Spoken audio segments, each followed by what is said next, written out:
Hello my dear student, आपका हमारे channel पर स्वागत है।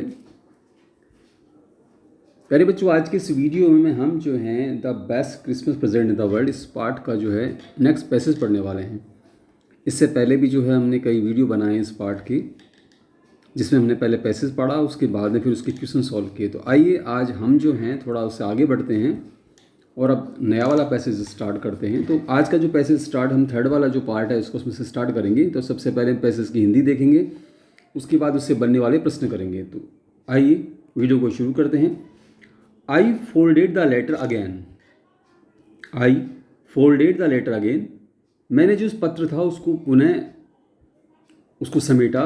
And slipped it carefully back into its envelope. And slipped it, slipped का मतलब यहाँ पर फिसलाने से नहीं है, इसका मतलब है कि उसने वापस पत्र को समेटा और बैक इनटू इट्स एनवलप, और उसका जो लिफाफा था उसमें वापस पुनः उसमें रख दिया। I kept awake all night. मैं पूरी रात जो है जागता रहा। बाई मॉर्निंग, और सुबह के समय जो है I knew what I had to do. I knew, सुबह तक I knew what I had to do, कि मुझे करना क्या था, ये मैं पूरी रात भर जाग करके समझ गया था। I drew into Bridgeport just a few mile away. I drew into Bridgeport, मैं जो है सवारी करके मतलब गाड़ी चला करके ब्रिजपोर्ट पे गया। Just a few miles away, जो कि थोड़ी मील दूरी पर था, मतलब मैं थोड़ी दूर जो मील दूरी पर चल करके और ब्रिजपोर्ट में गया। I asked a boy walking his dog where Cooper Beeches was. I asked a boy, मैंने एक लड़के से पूछा जो कि वॉकिंग हिज डॉग, जो कि अपने कुत्ते को घुमा रहा था, वेयर कूपर बीचेस वास, कि कॉपर बीचेस कहाँ पर हैं। हाउस नंबर 12 टर्नड आउट, ज्ञात हुआ, पता चला कि हाउस नंबर 12 जो है turned out to be nothing but a burn out shell. Turned out, पता चला और वो बदल चुका था, नथिंग कुछ नहीं था वहाँ पर, nothing but a burned out shell, जो कि जला हुआ ढांचा सा था मात्र, मतलब मकान तो नहीं था, वो मकान था लेकिन बिल्कुल जल करके राख हो चुका था, ढांचा था। द रूफ केपिंग, छत जो थी उसकी वो खुली थी जलने की वजह से। द विंडोज बोर्डेड अप, खिड़कियाँ जो थी वो पार्टी वार्टी लगा कर उसे बंद कर रखी थी। I knocked at the house next door. Next door, मैंने अगले दरवाजे पर, मतलब अगला जो घर था उस मकान के पास में, उसको खटखटाया। एंड आस्क्ड, और मैंने पूछा, if any one knew, if any one knew, क्या कोई जानता है, the whereabout of a Miss McPherson's. मैंने पूछा उनसे whereabout of a Mick McPherson, की जो श्रीमती मैकफर्सन है उस समय कहाँ पर है, कोई जानता है इस बारे में। ओ यस, हाँ बिल्कुल। Said the old man in his slippers, एक व्यक्ति जो कि चप्पल पहने हुए था, वृद्ध आदमी था जिसने चप्पलें पहनी हुई थी, उसने कहा हाँ हाँ बिल्कुल मैं जानता ही न्यू, मैं जानता था हर वेल, बहुत अच्छी तरीके से। वह उस महिला को, नेचुरली वो उसकी पड़ोसी थी तो अच्छी तरह से जानता था। ए लवली ओल्ड लेडी, बड़ी प्यारी सी वृद्ध महिला थी। ही टोल्ड मी, उसने मुझे बताया। ए बिट मडल्ड हेडेड, थोड़ी भ्रमित सी, थोड़ी मतलब जो है सनकी टाइप की, भ्रमित थी, कन्फ्यूज रहती थी, तो वैसी थी वो। बट आगे बोला वो, but at her age she was entitled to be. But लेकिन एट हर एज, उसकी अवस्था में, उसकी जितनी उम्र थी ना उसके अनुसार, सी वॉज एंटाइड टू बी, उसको ऐसा ही होना चाहिए था, काफ़ी वृद्ध थी तो ऐसा हो ही जाता है। तो उसने कहा भाई इस एज में जो है ऐसा होना ही चाहिए था। वाजंट सी, क्या नहीं होना चाहिए था, इसका मतलब ये एक्चुअल टैग क्वेश्चन है, तो उसका ऐसा है, मतलब इस उम्र में आकर, कहने का मतलब था कि उस उम्र में अक्सर ऐसा हो जाता है। ए 101 ईयर्स ओल्ड, 101 में, ए 101 ईयर ओल्ड, वह 101 वर्ष की थी। She had been in the house when it caught fire. She had been in the house, वह घर में ही थी। व्हेन इट कॉट फायर, जब इसमें आग पकड़ी, मतलब जब घर में आग लगी ना तो उस समय वो महिला जो है घर में थी। No one really knew, no one really knew, कोई नहीं जानता। How the fire had started, कि आग की शुरुआत कैसे हुई। How the fire had started, आग की शुरुआत कैसे हुई थी।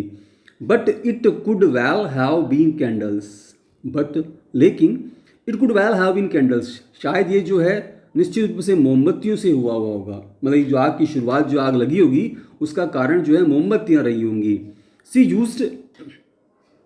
यूज्ड, जिनका उपयोग किया करती थी, कैंडल्स रादर देन इलेक्ट्रिसिटी, वह बिजली की, रादर का मतलब बजाय, बल्कि में। She used candles rather than electricity, वह बिजली की अपेक्षा मोमबत्तियों का उपयोग किया करती थी।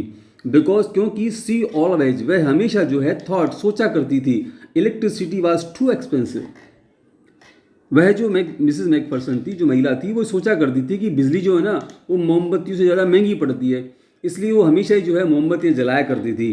The fireman had got her out just in time, just in time का मतलब ठीक उस समय रहते, आग जब लगी तो समय रहते जो है फायरमैन ने, जो अग्निशमन दल के जो कर्मचारी थे, उन्होंने उसको बाहर निकाल लिया। She was in A nursing home now, अब जो है वह कहाँ पर है, नर्सिंग होम में। अब वह नर्सिंग होम में है। ही टोल्ड मी, उसने मुझे बताया, उस जो पड़ोसी था उसने सारी बातें बताई, लेखक को बताई।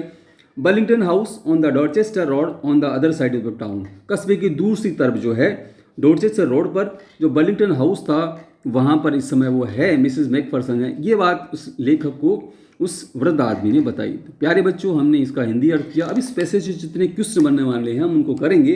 तो आइए अब हम एक एक करके क्वेश्चन देखते हैं। सबसे पहला वाला प्रश्न देखेंगे इसमें हम।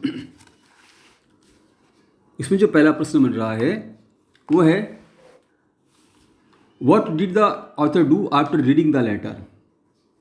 व्हाट डिड, क्या किया, द ऑथर ने do after reading the letter, उस पत्र को पढ़ने के बाद उस लेखक ने किया क्या, क्या किया उसने। तो द ऑथर, जैसा कि हम पढ़ चुके हैं कि लेखक ने उस पत्र को फोल्ड किया और वापस अगेन जो है उसको वापस उस लिफाफे में डाल दिया। तो हम इसका उत्तर देखेंगे, the author folded the letter, बिल्कुल बुक से लिया गया है ऐसा कैसे ही। The author folded the letter again, उसने पुनः उस पत्र को समेटा, and slipped it carefully back into this envelope, और उसके जो लिफाफा था पुनः उसमें उसने उसको पत्र को डाल दिया। इसका उत्तर ही होगा। अगला वाला देखिए, where did he go in the morning, वह सुबह जो है कहाँ गया, अर्ली इन द मॉर्निंग कहाँ गया। तो he drove into Bridgeport just a few miles away in the morning, सुबह के समय जो है ब्रिजपोर्ट में, he drove into Bridgeport, Bridgeport में गया just a few miles away, जो कि थोड़ी दूर था, इन द मॉर्निंग, सुबह के समय। अगला वाला प्रश्न देखिए, write the address of the Jim McPherson's home, जो जिम मैकफर्सन थी उनके घर का पता क्या था। तो Jim McPherson's home address was house number 12, उनके घर का पता जो था वो हाउस नंबर 12 था, कूपर बीचेस, ब्रिजपोर्ट, डॉर्सेट। जैसा कि इस हमने अब इस पैसे से पढ़ा, उनके मकान नंबर जो था 12 था और कूपर बीचेस ब्रिजपोर्ट में रहा करती थी। प्यारे बच्चों, अगला वाला प्रश्न देखेंगे हम, how old was Mrs McPherson when the author found this letter. How old, कितने वर्ष की थी, जैसा हम इसमें पढ़ चुके हैं 101 साल की थी। तो how old was Mrs McPherson when the author found this letter, जब उस लेखक को पत्र मिला उस समय मिसेस मैकफर्सन तो कितने वर्ष की थी। तो she was 101 year old then, तब जो है वह महिला जो थी 101 साल की थी। अगला वाला प्रश्न देखेंगे, why did the narrator knock eight the house next door, narrator माने लेखक ने, नॉक माने खटखटाया, द हाउस नेक्स्ट डोर, अगले घर का दरवाज़ा क्यों खटखटाया उसने। जैसा कि हमने इस पैसे से पढ़ा कि वो जानना चाहता था, तो यही बात हम लिखेंगे, ही डिड, उसने किया ऐसा, सो टू नो, ये जानने के लिए, the whereabouts to Mrs McPherson, कि श्रीमती मैकफर्सन इस समय कहाँ पर हैं, ये जानने के लिए जो है उसने अगले घर का दरवाज़ा खटखटाया। अगला वाला प्रश्न देखिए, why did the old lady use candles, वह जो वृद्ध महिला थी वह मोमबत्तियों का उपयोग क्यों किया करती थी।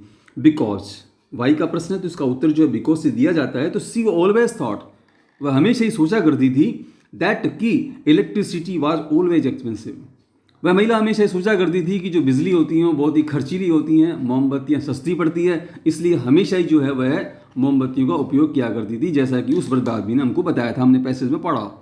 वेयर वाज, अगला वाला प्रश्न, where was the old lady living then, अब जो है वह जो वृद्ध महिला है कहाँ रह रही थी। तो the old lady was then living at the Burlington House nursing Home on the Dorchester Road, जैसा कि उसने बताया वृद्ध आदमी ने, द ओल्ड लेडी, वह जो वृद्ध महिला है, वाज देन, तब जो है लिविंग माने रह रही थी, at the Burlington House nursing home, Burlington House nursing home में रह रही थी, on the Dorchester Road, Dorchester Road के ऊपर। Who had got her out just in time, who had got her just out got in time, who had got, किन्होंने निकाला उसको सही समय पर। जब घर में आग लगी तो उस महिला को किन्होंने सही समय पर निकाला। The fireman had got her out just in time, the fireman had got her, जो अग्निशमन दल के कर्मचारी थे, जो आग बुझाने वाले लोग थे, उन्होंने जो है got her out just in time, सही समय पर उसको उस मकान से या आग से बाहर निकाला। प्यारे बच्चों, आपको वीडियो कैसा लगा आप कमेंट्स करके ज़रूर बताएं। इसके साथ साथ आप हमारे चैनल को सब्सक्राइब जरूर करें ताकि अगले वाले जो वीडियो आपको इस प्रकार से मिलते रहें, आप हमारे साथ बने रहें। धन्यवाद बच्चों।